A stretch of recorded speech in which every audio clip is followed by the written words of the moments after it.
Anko ist für mich auch mega gelungen. Für mich war das ein bisschen eine Herausforderung, dass wir es so gemacht haben, so die Härte, weißt du, der Postriberatscher, was hat mehr ich so Solos gemacht. Und da ist jetzt aber in dieser Phase ist es so gewesen, dass ich jetzt zuerst mal auch so eine Ballade hatte. Und ich muss sagen, ich hatte grossen Respekt gehabt, weil ich wollte die Qualität zukommen, die auch Dario dort geliefert hat immer.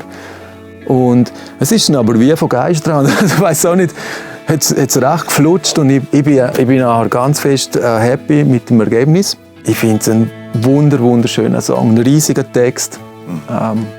Respekt, ja, also. Ja, auch der Text, gell, ist, jeder von uns hat so einen Moment, wo er das Gefühl hat, wow. So das Ankommen-Gefühl. Es muss nicht immer nur eine Person sein, es kann auch eben ein Ort sein oder ein Job oder irgendetwas, wo einfach mega happy bist und zufrieden bist. Und das soll der Song ausstrahlen.